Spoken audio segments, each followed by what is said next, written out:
you don't need more followers on LinkedIn. You need a system. And what I'm going to run you through is the same system that I've used to make 1.4 million pounds on LinkedIn. Crazy, I know. And it's helped our clients with, like, I don't know, multiple millions in wins as well. So I'm just going to walk you through the whole thing. If you are a coach, if you are a consultant, if you're struggling to get consistent traction, but you feel like you're putting in all the effort and all you're getting is, I don't know, you're spinning your tires essentially, or spinning your wheels, then this is seriously going to help. Now, there's a lot on here. So I don't know how long this is going to take, but I'm going to run through step by step exactly what we get our clients to do inside our program, which is C2C. It's a 6 to a 12 to an 18. Some people, we have a really, really high renewal rate. And that's because we are consistently refining what I believe is the most important journey in the exact order that you need to take to set yourself up for success. And that success could look like 10K months. It could look like 20K a month. It could look like building a small team. But we start off with the most important thing, which is a very fluffy word. So I'm not going to spend ages talking about it, but your vision. Okay. So this is you right now, and this is where you want to get to. And along the way, you're going to have some crazy emotional and like just crazy things happen to you that are going to stop you from acting in the right way possible to grow your business and grow as a person as well, which is super important. So everything here is centered around design for your life and your identity. You don't want to do what I did right in the start, and let's bring this a bit closer, and basically build your life around the business. You want to build your business around your life. So we have to work out what your vision looks like, because we've got you here and we've got the vision, but this is the journey or the mission that you're going to go on, and the business should facilitate that. Okay. Now, these black lines here and here represent principles or standards that you have to follow. They give you constraints that you have to operate within. So you're not coming up here and doing any crazy shit or operating down here from a place of depression. You know what the goal is. Have you ever tried to shoot a basketball hoop or try and score a goal in football while you're blindfolded? You don't even know where the net is. So you need to have vision, all right? Once we know what the goal is, and for some people that'll be very lifestyle focused, others it'll be financial, we want to make sure that our standards or our principles are upholding the vision, and actually like allow us to make it happen. And we want to plan in our time. Now, at the start of building a business in the first couple of years, there are only three things you need to focus on: marketing, sales, and delivery. Now, you're going to have lifestyle commitments first. So you might go and, I don't know, you might have every Wednesday afternoon off. You might go to the gym every single morning. You might have date night on a Saturday or whatever. You might occasionally want to shower or wash, if you've got that luxury.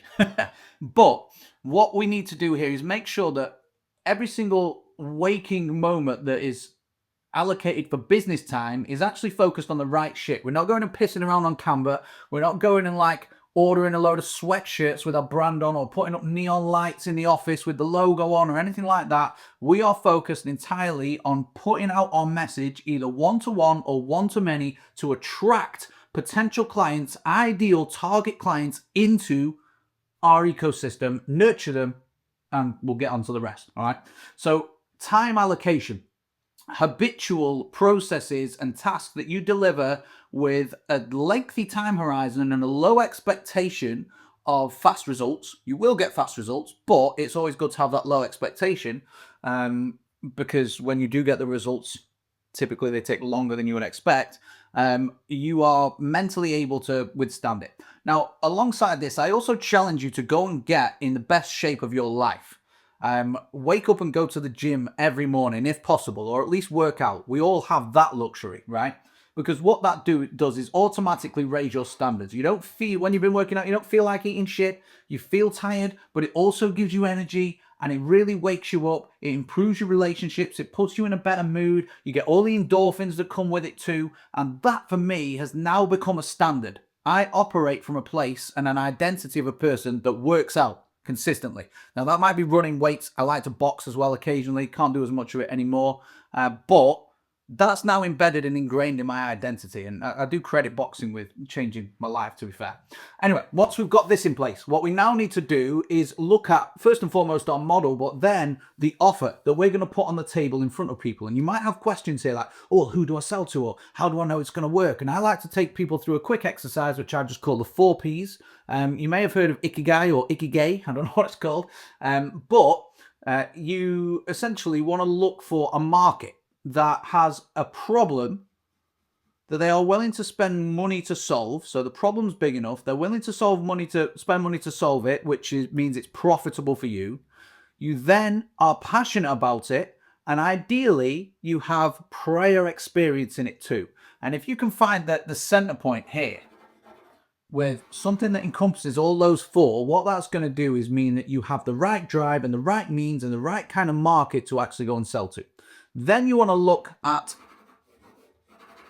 just as an example here, I'll put DIY, the type of model that you want to deliver.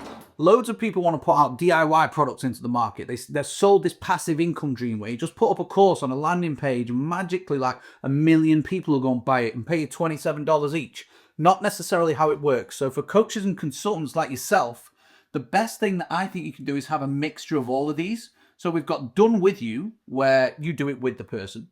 You've got done for you, where you do it for them, or you've got DIY, where they do it themselves. Now, I run this 6-month consulting program called Content to Clients. We have an aspect of each of these, okay? So done for you are all the systems that we provide and all the tools and all the templates that we've built that are completely bespoke and all the frameworks that we license to you to allow you to make progress along this journey. Then there is an element where we help you use those things. And then there is an element where you do it yourself. Now, obviously, a lot of the work that is done inside Content to Clients is reliant upon, or the individual is reliant upon themselves. So if you were to work with us, you're expected to come in. It's like a gym membership. You have to work out. You have to sweat. Otherwise, you're not going to lose the weight or gain the muscle or whatever it is you're trying to do. Okay. So once we've identified who we're going to sell to, the fact that we can make money from it, and the fact that it's structured in a way that we actually want to deliver to it and it's tied in with the vision, then we can start to get a little bit more granular in terms of what we do, okay, and how we package this up and make it sound sexy and attractive and all those other words, right? So I like to call this a master offer. So we build something that contains a few different elements that if we ever want to, we can pull one out and sell it on its own, or use it as a bit of a tripwire or a paid lead magnet almost to generate interest, have people pay us money, get skin in the game, and then invest into the main product, which I always suggest should be multiple 4 figures, if not 5, okay? So that might look like one-to-one for you. If you're already doing one-to-one and you're hitting your ceiling in terms of capacity, it might look like group. It might look like that you want to run a mastermind or retreats or whatever it is, okay? But in order to do that, we want to have these 6 Ps. So there's 10 Ps in total, but these 6 Ps nailed, okay? Once we've done this work, we should know first and foremost the people. Who the hell are we selling to? And when we know who we're selling to, we can articulate where they live, what their gender is, what their age is, what industries they work in, what their desires are. But more importantly, we can articulate the problems, because people will not pay you money unless you solve a fucking problem for them. So if you've got one of these whitewashy offers where it's just like, oh, I make you feel good and change your mindset, it's not tangible. It's not enough of a problem for most people, because they're not aware enough for them to go, oh, actually, my mind is playing tricks on me. So we then need to articulate, once we know the type of people and the demographic and the psychographics, what problems they're going through, okay? They could be emotional, could be logistical, could be operational, could be financial, could be mental, could be physical, all these different problems, all right, that stop them achieving their own version of life success, all right? Once we know that, we want to put together a journey that takes them, again, from where they are now to where they want to be. And I call that the phases. Ideally, 3 to 5 sort of core steps or milestones or things that need to happen in order for them to reach that goal that you're going to help them reach. We put this into a roadmap, which actually helps significantly with our client success system, which I'll talk about later. But it also acts as a client acquisition tool, because if you can articulate the journey that someone's going to go on from pain to desire, they're going to think that you are the right guide to take them there. After that, we start to look at the parts. So this is the nitty gritty, all the nuts and bolts, all the deliverables, the things that you have to give to that person in order for them to achieve their version of success and the transformation or the outcome or the result that you provide. Now, the parts could be structured from a coaching or a consulting point of view as face-to-face meets, or it might be course materials, or it might be tools, or it might be one-on-ones on Zoom. It might be group coaching. Again, could be a mastermind, that kind of thing. But you want to, once you've got this, like these 3 to 5 milestones, you want to slot in the gaps any tools or deliverables that are going to help this person, ideal client, achieve their goal. After that, and only after that, we put a price on it. Okay, your price is super important. You are probably, like most people who consume my content and most people we have sales calls with, you're probably undercharging, and that's fine. That's completely normal. Everyone has different levels of money mindset that they have to graduate through in order to start charging more. But the thing is, when you go through this work and you don't skip over it, because this is foundational shit. It's not that exciting, but it keeps you grounded and it raises you up a level because we're building on that foundation, all right? Once you've gone through the pain and the boring work of setting up your timetable and actually looking at the people that you sell to and the problems that keep them up at night, the hot buttons that you can press that will aggravate them or agitate them or cause them to take action, and you know how you're going to do it, you get a lot more conviction in the thing that you are selling or about to sell. And what conviction does is allow you to act in a much better way, allows you to increase your price. So if you are like worried about increasing price, it's probably because you skipped most of this work. All right. So we look at price. Again, multiple 4 figures for a coaching / consulting offer, whether that's one-to-one or group. Now, once we have this, we need to wrap something around it. This is where we have to make it sound sexy. So the promise, all right? What is the hook? What is the one sentence that you could put in front of this ideal person that will convince them that the journey you take them on, the deliverables that you have, will solve their big problems and get them to where they want to be? Now, that is a whole different other fucking video, but this is the foundational work that we do inside C2C, all right? Then and only then, and we're never 100%, by the way, we'll probably get to like 70, 80%, but we need to start taking action. And we do that in the form of traction, okay? So we provide our clients with a sort of 14 to 28 day campaign where they identify their warmest potential targets all the way to the coldest, and then they go and speak to them through different mediums. That might be emails, might be content, might be sending text messages, might be phone calls, all these different things that result in one of 3 outcomes, all right? Ideally all 3, ideally mainly number 1 though. So firstly, they will sell to people. They may get proof. If they sell to people, they will get proof that they're good at what they do. The worst case scenario is that they get intros. And the good news about this is you go around and around this as much as you want. You can like never complete this work, all right, of just going and speaking to people. You have a list, you have a plan, and you attack it aggressively. I don't mean you actually aggressively attack the people you get in contact with them. You know what I mean, all right? Then we want to systemize this a bit more, okay? This is going to give us some low-hanging fruit, as people will call it, okay? But then we want to set up 2 things, our content engine and our priority pipeline. You need to get your message out, as I said at the start, either one-to-one or one-to-many, all right? One-to-many is content, essentially, whether it's live or whether it's produced content or media. And then you need a way of conversating one-to-one with people, all right? Let me break this down. So every action that you take inside your marketing or inside your client acquisition should do one of 3 things. It should either capture new attention, so make people aware of you who weren't aware of you already.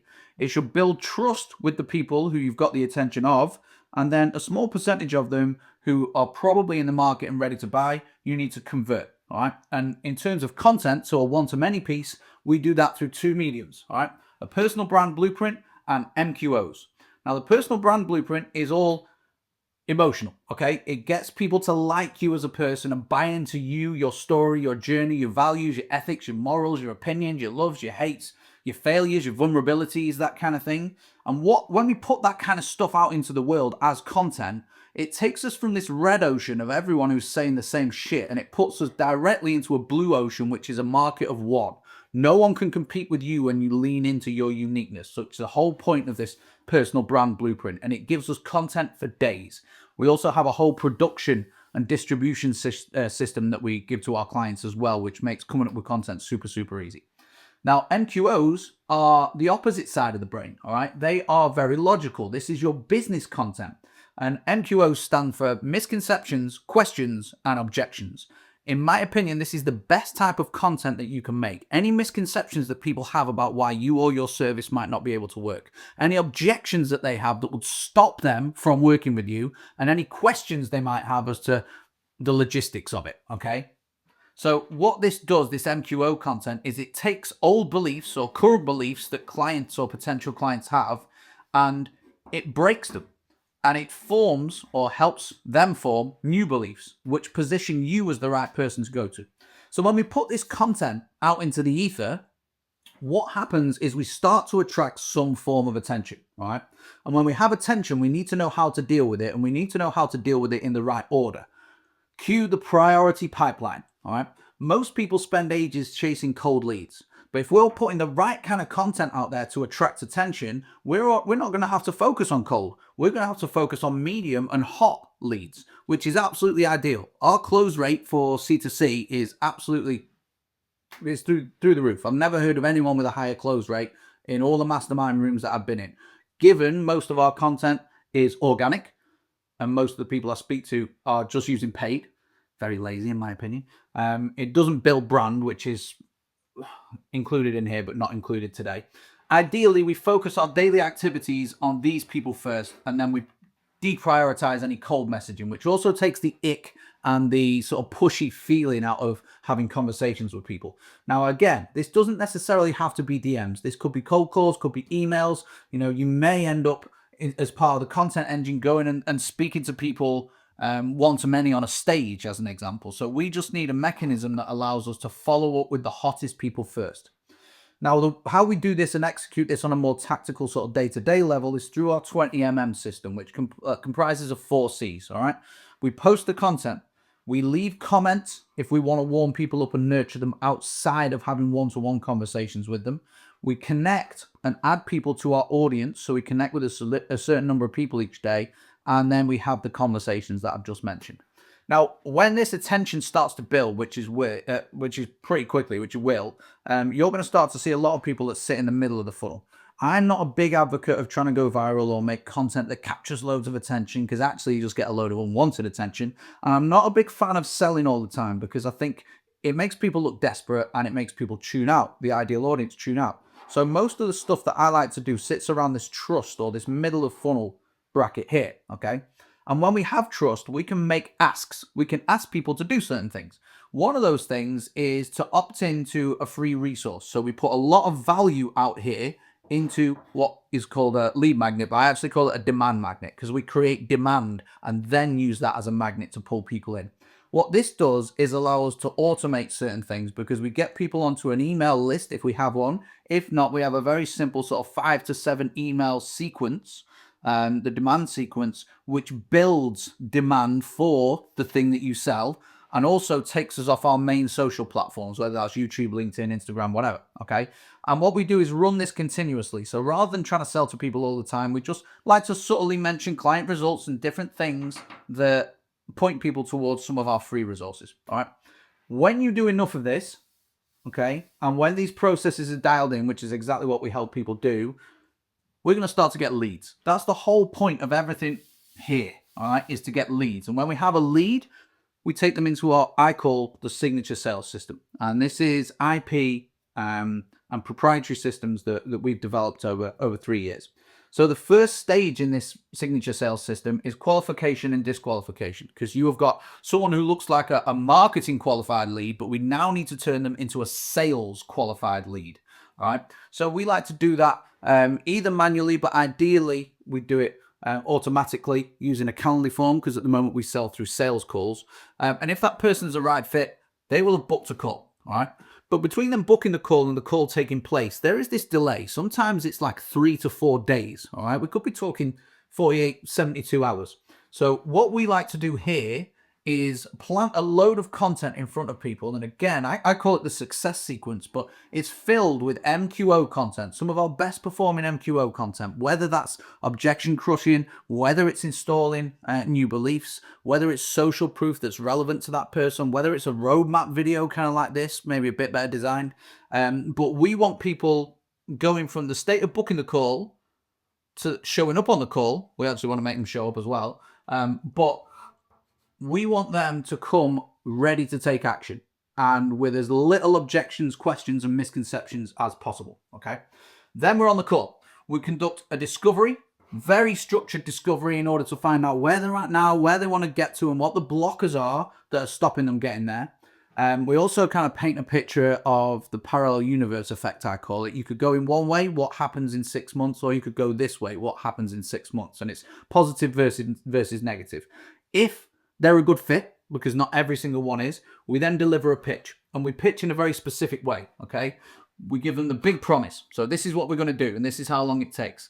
Then we give them the phases. This is the journey that we're going to go on to do it.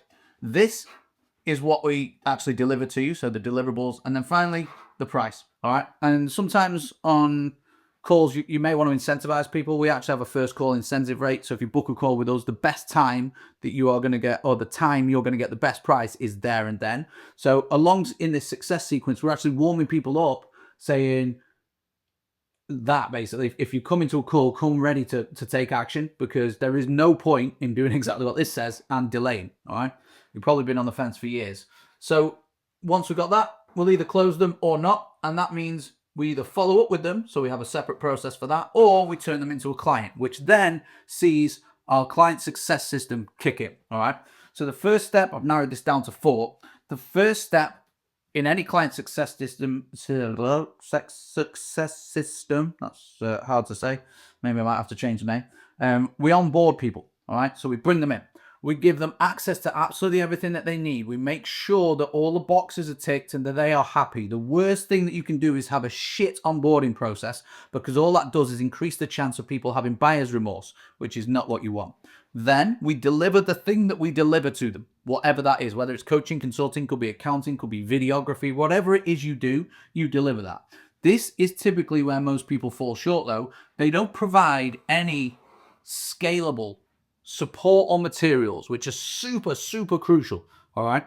Again, if we look at these deliverables, the support and the materials kind of plug the gaps between the main touch points inside your roadmap or inside your phases.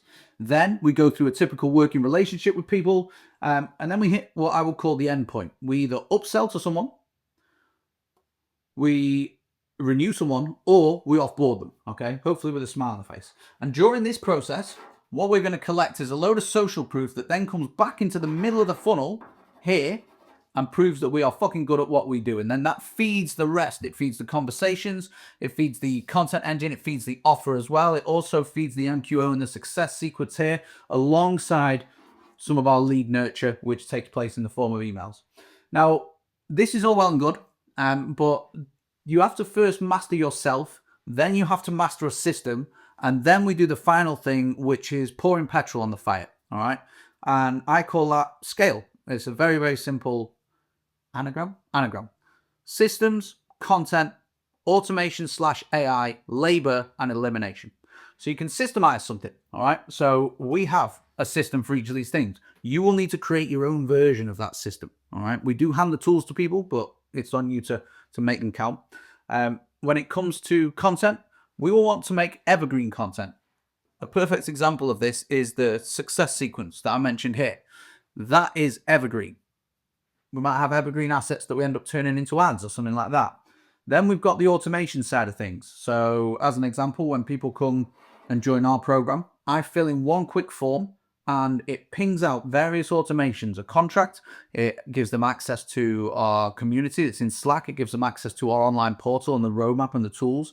It sends a message to the client success team with all the call notes so they can welcome that person into the community. Super, super crucial. Without that automation, we'd be doing all that manually. And chances are you're probably operating a bit like that. So this whole system has been developed in order to systemize your business, make evergreen content, and then to automate. At certain stages as well, you may want to bring in labor, all right? So you may want other people to do stuff for you. I have a VA, she's amazing. She does tasks that I don't want to do. So she will go and check that we've got sales call availability over the next 3 days and report back if we haven't. She will post our daily numbers so everyone in the team knows exactly where we're at for the month or the quarter or the year. I have a bookkeeper who takes care of the receipts and sends invoices and stuff like that. Okay, so that is how labor can help you. And I'm not talking a massive team. All right, you could just have 1 or 2 people who act on a contract or a freelance basis who are there to facilitate your vision, which probably isn't checking calendars and fucking sending invoices and filling in spreadsheets. All right, the last thing, most important thing, is elimination. So if you are where you are and you're not happy, this sounds harsh, but the reason for that is because you've been working on the wrong shit. Right. So the best thing that you can do rather than adding more in is actually look at what isn't working, because that will be the 80% where you probably just need to focus on the 20%. And that's where we can help. So if you're interested in hearing more, if you think, oh God, this Chris guy might know what he's on about, then I want you to hit the link under this video, because I'm going to put a link to book a call with myself or a member of the team. You're coming through this process, obviously. So we'll find out where you're at. We'll find out where you want to get to. If it sounds like a good fit and we think we can help, we will invite you to work with us inside Content to Clients. If you're going to book a call, come ready. We don't like time wasters. You shouldn't either. And so all our clients that we do on board have an amazing work ethic. They put their money where their mouth is, and they're ready to invest in themselves, not only financially, but putting time into systemizing and learning the ropes so they can make their future better, either for themselves, their family, kids, grandkids, I don't know, whatever. Anyway, I've got a brew there. It's going cold. Hopefully this was helpful. I'll see you soon.